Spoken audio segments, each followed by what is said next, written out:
Hey everybody, welcome back to the channel. It is once again me, Zach, here today with a somewhat long-awaited tier list update. We're going to be talking about the spells in the hit video game Baroni. This one took a little while for me to finally get around to because I really wanted to kind of like get my thoughts straight. And unfortunately, the only tier list option that I found on the Tier Maker website was pretty out of date and just didn't have a bunch of spells on it. I've temporarily added I believe, don't quote me, but I believe all of the spells in the game onto that list so that we can really discuss everything. So let's get started here today. We're going to be starting with the damaging spells, and then we're going to be moving into healing, followed up by utility combat spells, self-buffing spells, and then on from there. If you see that there are any spells in this lineup that are missing, it's probably because they are contained in a later section of the video, which is going to be covering racial spells and class-based spells.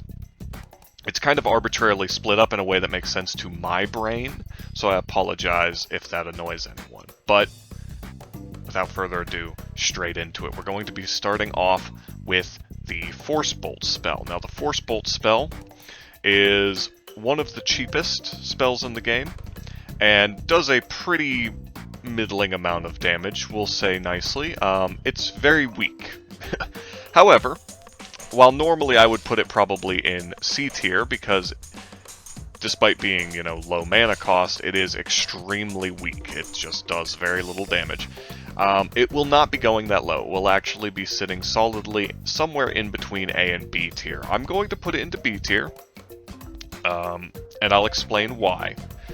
First off, it is true that when you get casting, the skill casting, up to 100, you can cast Force Bolt with no mana cost. I know a lot of people are going to note that when they see that I put this into B tier, because it is the easiest spell to spam, for sure.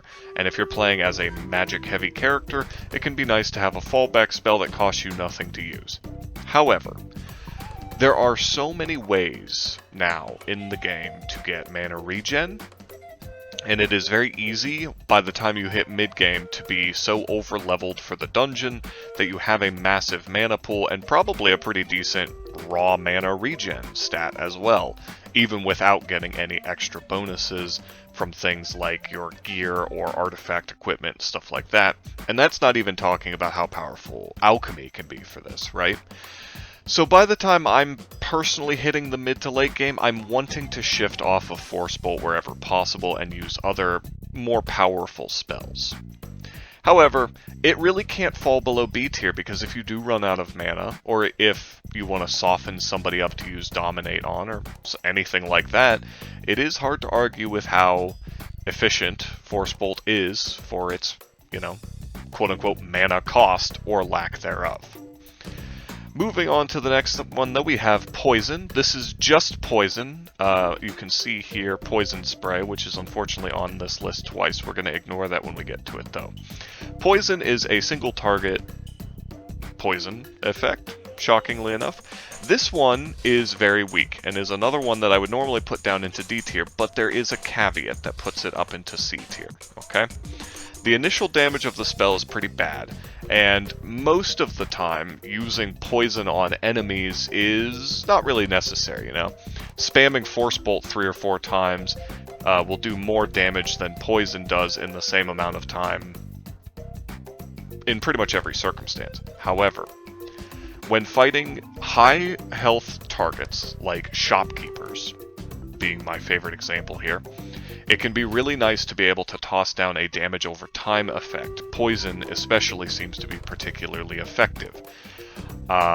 When fighting the various shopkeepers of the hamlet specifically, having the poison spell or a poison staff makes killing them way easier. Now, maybe you don't want to do that, maybe you want to farm your skills on them or something, as I've done many times. Totally understandable. Don't use poison on them whenever possible. But in general, the poison spell is nice to have in your back pocket for dealing with things like a shopkeeper or whatever, especially if you're not confident in being able to kite them, you're not confident in being able to dodge them, that kind of thing. Keep in mind, though, for general use, I do consider poison to be down here.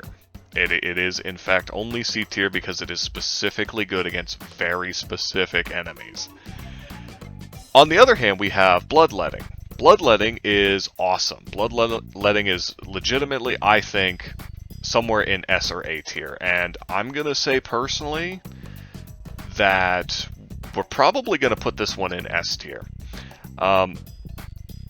As a note here, when we're talking about these spells, we're not really talking about using the spells in their spellbook form.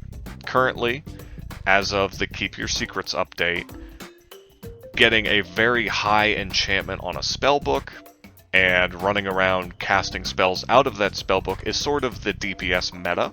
We're not going to approach that. We're not going to talk about that at all. We are talking about if you're casting spells normally, okay? Because you can get pretty much any damage spell so high with enchantments and such that the damage you're going to put out is crazy regardless. You don't really need to min-max based off of which spellbook you have, right? But what does Bloodletting do that makes it so special?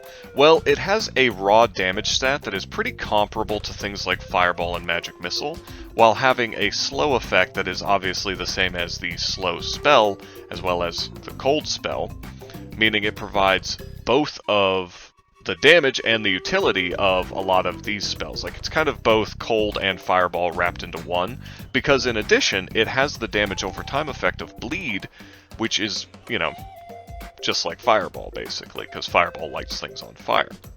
The downside of Bloodletting is it doesn't work on every enemy, and from what I've seen, the bleed effect is weaker than the poison effect in terms of damage over time. So it's like second place for damage over time effects, but those are pretty weak anyway. So I think it goes in S tier. It's one of the many reasons why vampires are an incredibly strong magic race to start as, because, you know, you start with a built-in DPS spell that's just legitimately pretty incredible. A Sexton vampire, for instance, normally lacks any kind of direct damage spell when starting out, but as a vampire you get Bloodletting, and then your awesome damage stats are just cranked to do crazy DPS. If you are playing as a vampire, who do start with this, you also get blood from any enemy that dies, well, any fleshy enemy that dies with Bloodletting active on them. Things like skeletons and stuff don't. Bloodletting is a spell that I find so commonly, however, I did not put it in its own category, so I'm just kind of noting here, yeah, vampires start with this, but it's pretty common. I've found it in, maybe not most of my runs, but I would say like 40 to 50% for sure. Next up is the Poison Spray spell. This is another one that is unique to a race, but is also one that I personally find a lot just out in the world. It's basically a triple threat version of the Poison Spray spell, but is shorter range. Like, it just, because the spray shoots in this, here you can kind of see it shoots in this triangular pattern, it's kind of annoying to hit things with. I actually think this is a little bit weaker than normal poison, but I'm going to put it in the same category, simply because if you are an insectoid or you get this early, it is possible to use this to kite trolls around and kill them without having to worry too much about them beating you to death, which is pretty nice. After that, I think it falls off because it does seem to be less effective at longer ranges compared to the Poison Spray spell, and that's not great for fighting shopkeepers, so I don't think it's as valuable as this one. I also think it's a little bit more mana, actually, which isn't a big deal, but it's worth noting. Next up is the Cold spell, which I forget the name of all the time. I want to call it Frostbolt, but whatever. The Cold spell, I think, is a very solid A tier spell. It's a little bit lower damage than things like Fireball or Magic Missile or Lightning or anything like that, but the added slow effect is super handy early on. Several classes start with this spell. It's not a unique class effect, though. Wizard and the... what is the Mesmer? I couldn't remember the name of it for a second there. The Mesmer and Wizard both start with the Cold spell, and this allows you to kite trolls around pretty easily, or kite, if you get like Funny Bones or any of the other bosses, it can be really handy for that. And people who are pretty good at the game can actually kite the Minotaur around with this. Almost knocked my water over there because I got excited about the thought. You can kite the Minotaur around with this spell and beat him to death as long as you're careful about your mana usage, because he's not immune to being slowed by the spell effect, which is pretty cool. Overall decent spell. Damage-wise it falls off, and later on in the game the slow effect becomes less valuable, so it kind of, compared to a lot of these other spells, it just doesn't maintain as well.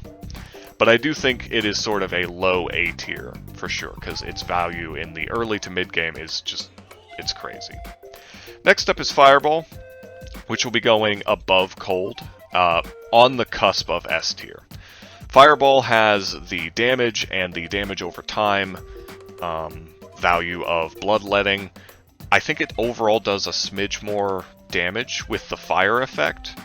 The weakness of Fireball, what keeps it from being truly S tier, is that early on, skeletons don't really care that much about being on fire, first off.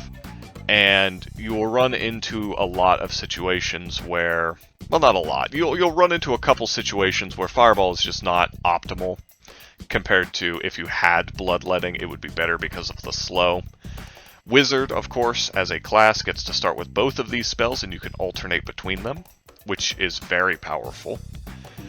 But Fireball is still really good just on its own. Even without the slow effect, it still has a ton of damage and damage over time. It's very good for dealing with high health targets or high DPS targets. In the Gnomish Mines, you can peek a corner, blast somebody with a Fireball, dip back around the corner, wait for the burn to whittle them down a little bit, hit them again, and just kind of repeat until they're dead without having to be in the direct line of fire.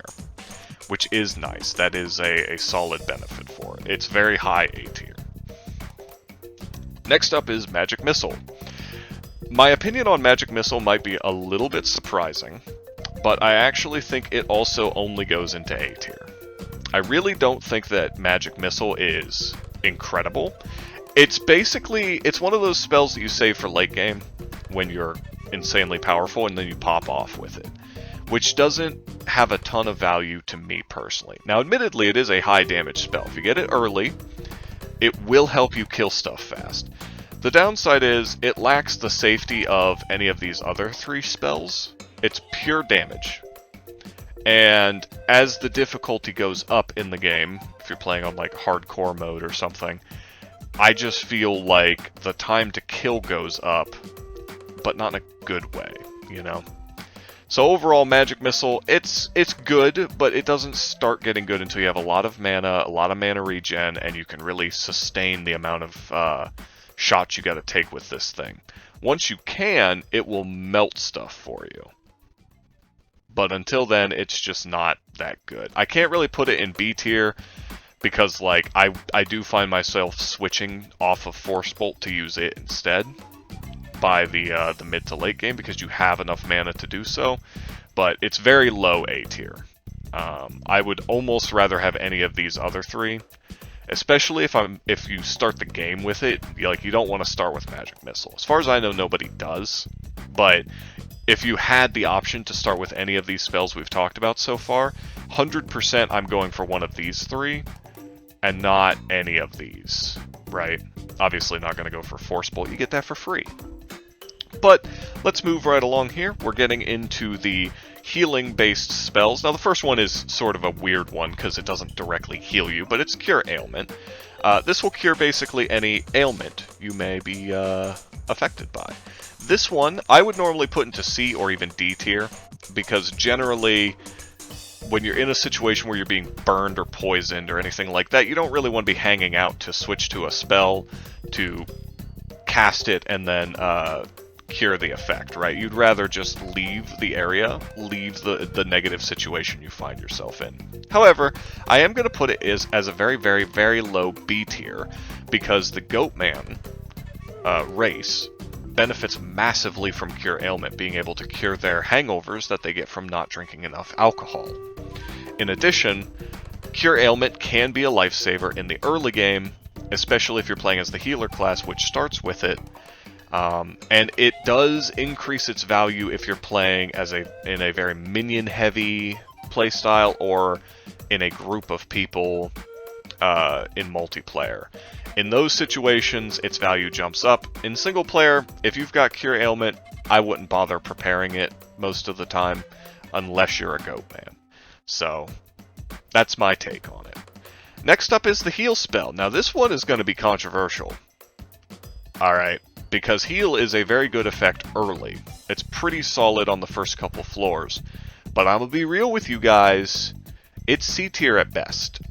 Generally speaking, the healing spell sucks. Pretty bad.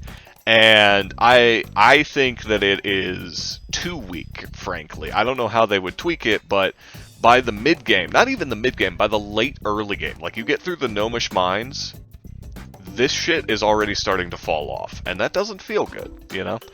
So, I would say any other heal spell is better than this one, frankly. It's good for the first couple floors.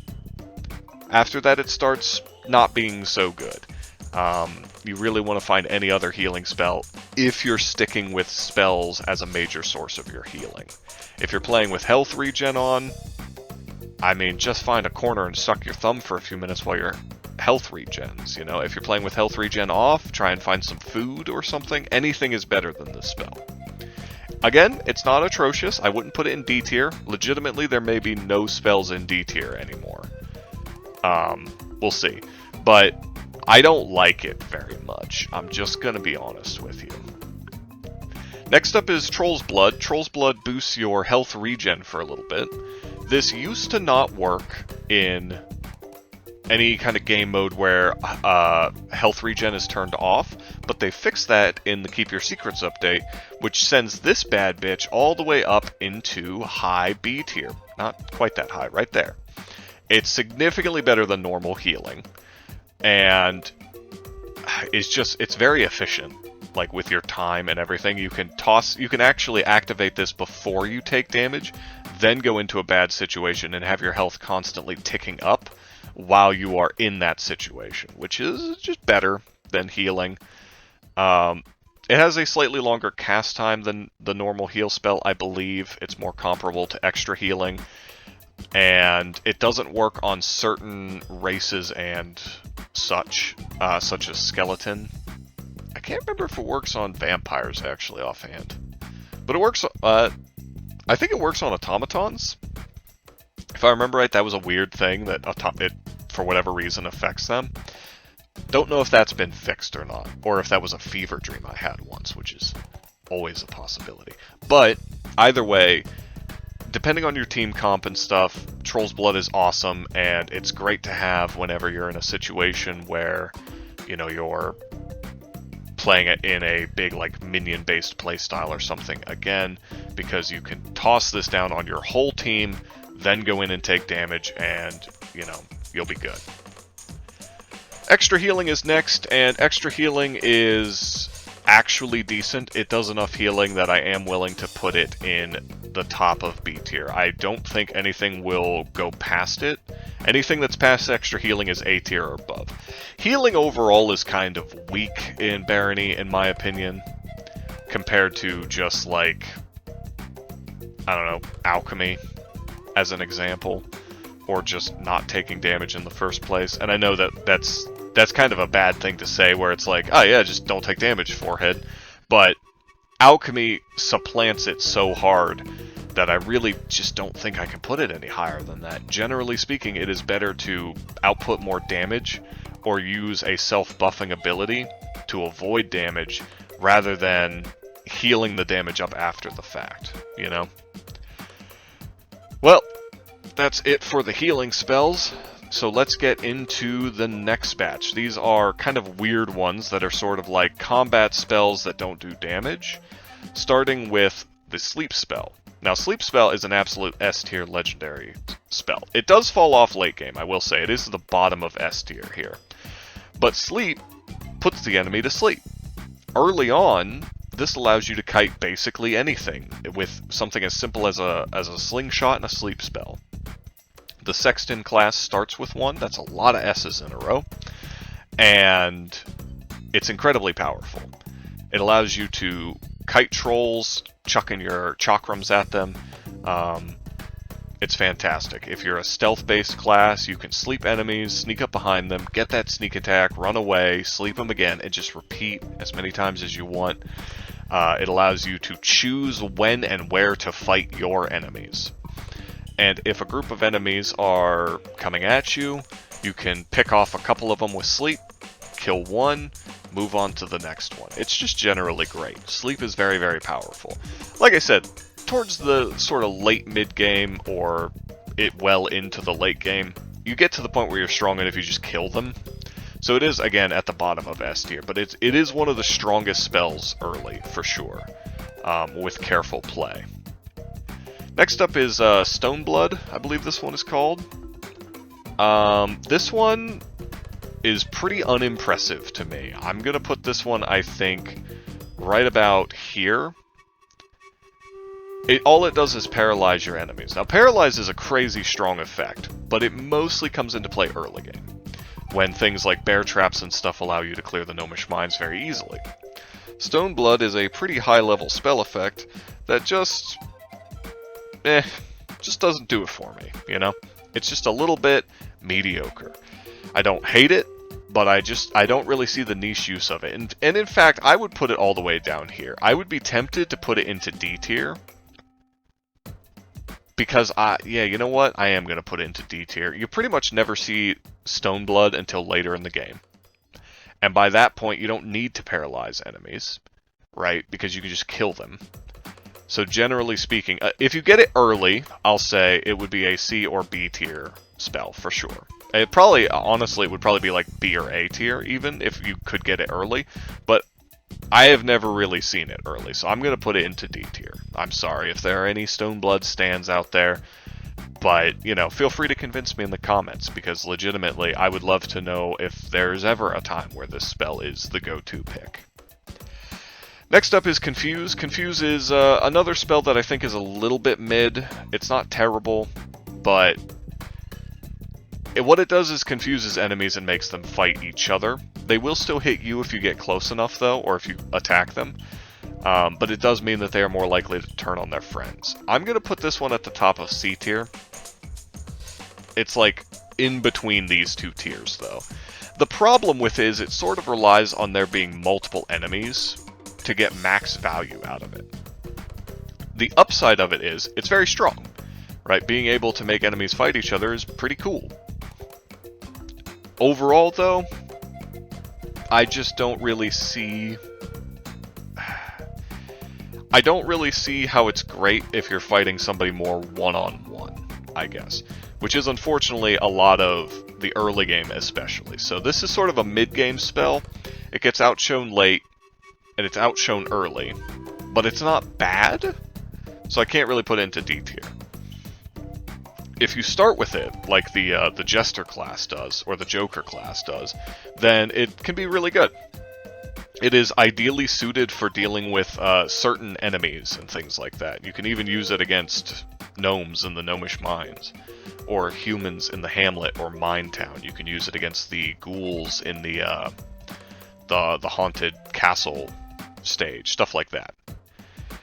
Next up, we have kind of a crossover here, right? We've been talking about spells that aren't really about dealing damage, and we're talking about utility. We're starting to move into more and more utility as we go along here. The Lock spell is actually a damaging spell, though. Now, generally, Lock has historically been a D-tier, garbage-level spell that just doesn't really have much use. However, with the addition of Mimics into the game, this does go into the bottom of C tier. I would put it probably right about there. Well, I would actually say it would go here. Weirdly enough, because Mimics are one of the most difficult enemies for new players at low levels to deal with, and the Lock spell is an answer to that enemy. So I think it's worth putting down here. However, as the game goes on, it falls off super hard. You're not gonna bother with this thing in like the mid to late game. Even when fighting mimics, you're not even always going to bother with it. You're just gonna face tank them, kill them, and then re-equip your stuff, you know? It still has a niche use. It still definitely deserves to be in C tier, but otherwise, it's meh. Next up, we've got the Unlock spell. Now, as opposed to the Lock spell, Unlock has always been good, and in fact, it is, I would say, top tier A material. What makes Unlock great as a spell is not just the fact that it can unlock locked doors and stuff, but that it can actually unlock things that the lockpick item cannot unlock. It will open metal gates and things like that, which is very, very strong, right? And allows you to access all kinds of places you wouldn't normally be able to. Notably, the Sexton class starts with both of these spells, which is, again, just another reason why they're absolute, legendary as a class. But overall, the Unlock spell is always good to have on hand. The only thing it can't do that a lockpick can do is it cannot, quote-unquote, lockpick the arrow traps that exist, especially in the swamp levels. But outside of that, it's very good, and it's always worth having. It's not quite S tier, but it is up there. Now, on the other hand, Dig, as a spell, is S tier, and in fact is probably currently the strongest spell. Nah, I would say Bloodletting is a little bit more useful to have, because the early game uses of Bloodletting are crazy. Dig is a spell that, in my experience, starts showing up all the way in, like, the mid-game, not sometimes even in the early game. And is, obviously, it's a pickaxe, right? It's insanely powerful, it lets you bypass everything. It's stronger than Lock and Unlock because, like, why would you need to unlock a door when you can just walk through the wall next to it? Who cares? But Dig has a few other niche uses that are worth noting here. Not only can you use it to bypass various hazards, get into secret areas and stuff, in the Minotaur maze, Dig is very handy for being able to just ignore the maze element of the Minotaur maze and go wherever you want. And in addition to that, if you are playing as an automaton, when you destroy a wall with Dig, it drops rocks, which you can then pick up and eat to be permanently overcharged, thus regenning all of the mana that you may have lost while using the Dig spell very easily. And that's one of the reasons automatons are legitimately like top 3 races in the game. Seriously awesome stuff. Dig is a great spell, but it's good for non-automatons too. It's always good to have Dig. You're never going to be sad about that, even in the very late game. Pretty much the only time you don't care about Dig is when you're fighting the final boss. That's it. The rest of the time, it's useful. Even when you're fighting the Baron, like, there's a secret in the Baron Herx's area that you can get to via the Dig spell. Like, it's just nice to have. Finally, we have the Slow spell. This is the second to last non-damaging combat spell, and in my opinion, is the only other D tier spell that I can think of at the moment. Well, that's not actually true. Okay, so we'll probably have 3 down there. It's okay. Let's talk about the Slow spell. We've already talked about 2 other spells that apply the Slowness debuff, but also do damage. And we've already talked about 2 different spells that can immobilize opponents, one of which is admittedly kind of poorly placed for what it does, and the other is insanely good throughout most of the game. The Slow spell is just a worse version of all of what I just said. It belongs at the bottom of D tier. The only reason I put it above D tier, above Stoneblood, at the top of D tier, is explicitly because there are a few classes that start with access to it. Conjurers start with the spell. Was there someone else that starts with the spell? Healers start with a staff of slowing. So I guess that kind of counts. Oh, I forgot to mention, Cleric starts with Troll Blood. I didn't note that when we were talking about it, but they do in fact. The Slowness spell in the hands of the Conjurer is almost useless because of the entirety of the rest of their class. So Unfortunately, even in that situation, I pretty much never see conjurers casting slowness except to level with it, because it is a relatively cheap spell for leveling your magic. If that's what you're using it for, 10 out of 10, best spell I ever saw. But, I mean, if you had the option to choose other spells to level with, you wouldn't choose slow. So even for that, it's wildly outshone. It's just not good. I feel like there should be some other effect to it. If I were tweaking the slowness spell, I would make it apply a way stronger slow that is almost an immobilization, or something like that. Maybe an attack speed slow, or something that just inhibits the enemy in a way that's stronger than the slowness spell. So, now we got the next one, we got the Dominate spell. Now, as everybody knows, I'm a famous, world-famous Dominate hater. I'm just kidding. Dominate is top of S tier. I don't know, if you're watching this video, you've probably seen some of my other videos on spells and barony in general, and I'm not gonna rehash the whole spiel that I give every time, but for anyone who's new, Dominate's busted, okay? You can dominate basically anything in the game except a handful of enemies that are mostly bosses or mini-bosses. That's it, almost. Like, it's crazy good. It breaks the leadership cap from the skill leadership, and it blows every other, like, minion-based ability, spell, skill, anything. It blows them all out of the water completely. It's crazy. You also get Dominate for free when you get your magic to level 100. It's insanely powerful. The only reason to not use Dominate is if you hate having a bunch of minions to beat the game for you. And fair, frankly. If you don't enjoy that kind of playstyle, don't do it. But I'm just saying, if you want to be maximum efficiency, Dominate is the way to go. We're done talking about it, though. Next up is Magic Mapping. Magic Mapping reveals the entire floor to you, as you could expect. It goes at the bottom of A tier. It goes slightly above the bottom of A tier. It's really helpful in the late game, especially if you're trying to go fast through the different floors because you just want to beat the game. Unfortunately, you don't tend to get it super early, though I have gotten it as early as the Gnomish Mines. I think it drops from trolls sometimes. But that being said, Magic Mapping is good throughout the game, but it is not like a game-changing ability. It's not nearly as strong as these ones, which allow you to bypass the game, and it's weaker than these effects, which again allow you to bypass the game, like the game's various hazards, or makes it easier to kill enemies. Magic Mapping, by and large, is just nice. It's cool to have. I don't believe any class starts with Magic Mapping, but if I remember right, the Wanderer starts with 6 scrolls of Magic Mapping? Might be 4, or something like that. I don't think anyone else does, but it's a pretty decent scroll to have early on, so solid work there. Next up, we have the Remove Curse spell. This one is, again, this might be a little bit controversial. This is sort of a C tier effect. Every time I find it, I do get at least 2 or 3 uses out of it, for sure. But generally speaking, finding loot is not a huge issue in Barony. Like, you're gonna find good shit out there, you know? Yeah, it can be helpful in a pinch, and it can be useful for uncursing other spells, in my opinion. But outside of that, it just, meh.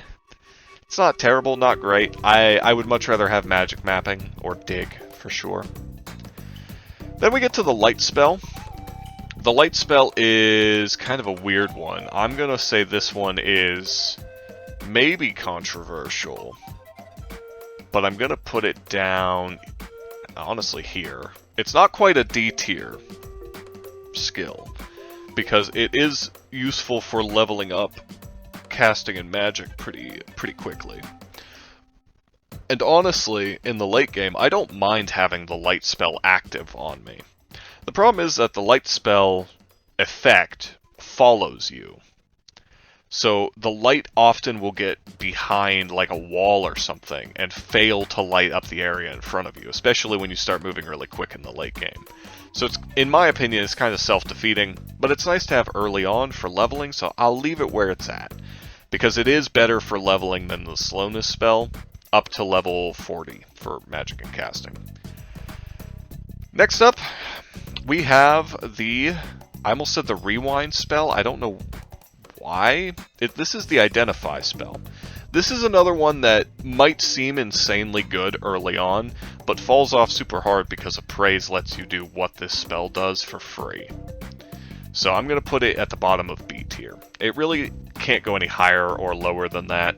It is nice to find. If you get it early, you can cast it on artifacts that you get, which will make it easier for you to like repair them with scrolls of repair and whatnot. And you can also get very expensive gems early, reveal them, I guess, identify them, and then sell them for potentially a massive profit. That's pretty cool. But again, your appraise will max out eventually on basically everyone, and this becomes less and less useful as time goes on. So, meh, but not bad. I would rather have the remove curse, because sometimes you'll appraise something and you will be like, damn, I wish this wasn't curse, I'd like to use this. But it's not super often that you're this worried about appraising something, you know? Then we have invisibility.